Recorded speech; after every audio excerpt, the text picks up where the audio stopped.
knowing the thoughts, recognizing the thought, or the knowing the thoughts, which is like a mountain waterfall. And so that when you have such experience, that one should not be discouraged. Instead, one should must try to continue. And then the second experience is called a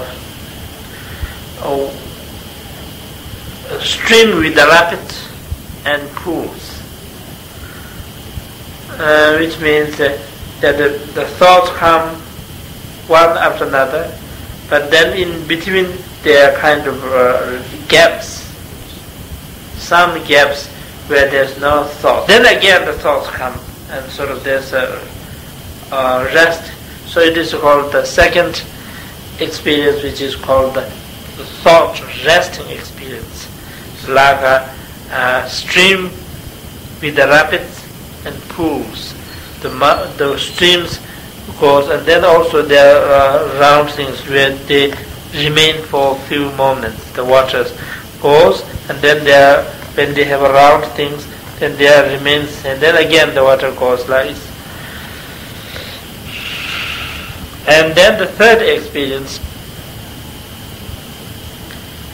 that through this continuously meditating, that after a while there's thoughts come, but after a while there's a complete gap, and all the thoughts stops, and that one will be able to taste, or one will be able to see the clarity of one's consciousness, which is like a butterland. And so when one has this very clear thought, but then again the thoughts come. And so this is called the third experience, where the thought is tired. Now the thought is tired. So there's so many thoughts, then thoughts rest. Now the thought is completely tired. And so it is called like a pool in the river of the junction of three streams. The rivers coming, all the rivers this way, this way, this way, but then they all sit there in when there's a pool, they all sit there. So many thoughts from many directions come, but when it reaches there, stays, all remains. And again continuously meditating. And then the third experience is called the experience with the wave of thoughts, which is like an ocean with the waves, which means that all the thoughts goes away, and then one will be able to remain in complete peace and without thoughts, but for a long period of time. But then again, occasionally, one or two thoughts arise, and then it arises but immediately goes away. Like an ocean, the big oceans have waves, but also the waves disappears within the ocean. And then continuously again doing the meditation, and then all the thoughts cease, and that one will be able to remain as long as one wishes on the clarity of the mind. And this is called the experience of the experience of thoughtless, or the like ocean without waves. An ocean without wave is just very calm. He's sitting, and then through this way, that one will be able to then be able to see the clarity of the mind, which is like the battle lamp without wind, without wind, then you can see it very clearly.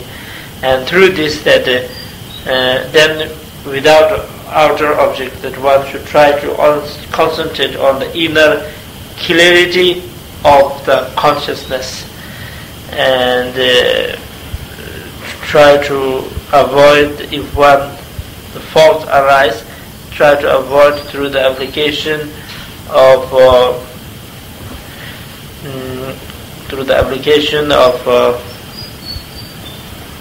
antidotes. And through this, that by doing this way, that in the beginning of the session, that if it's not so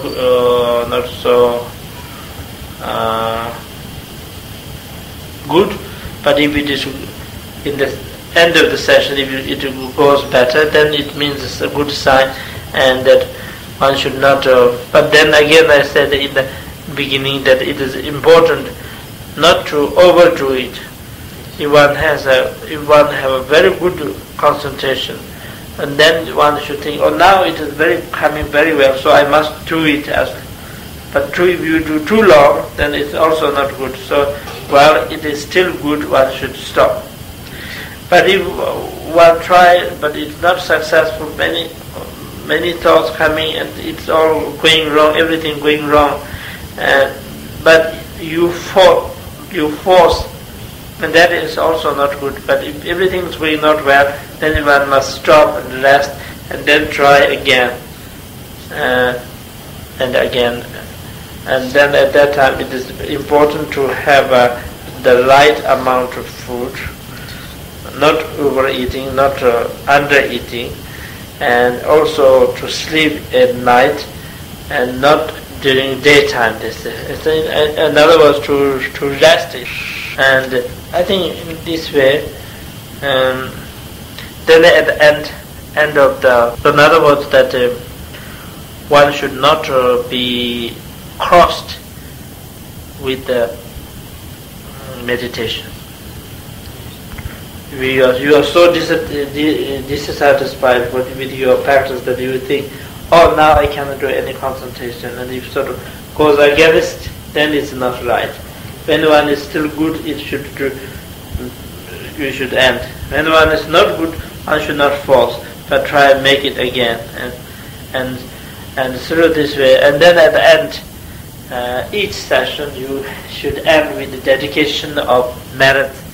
This is very important, because whatever merit that we earn, the meditations that we do, today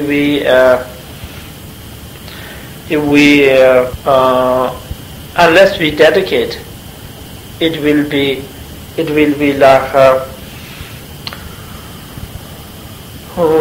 it can be wasted any time, like destroyed any time, like through the very strong opposition, such as like hatred can destroy it. But if we dedicate, then whatever we not only such an opposition like hatred could not destroy, but it can always increase, even when one is not doing that. It's like increase its merits, and so therefore it is very important after doing the virtuous deeds to dedicate it, through this power that may all sentient beings, may I attain enlightenment for the sake of all sentient beings. Then it only becomes the actual cause to become enlightenment, and also it could not be destroyed. So with this, I think this is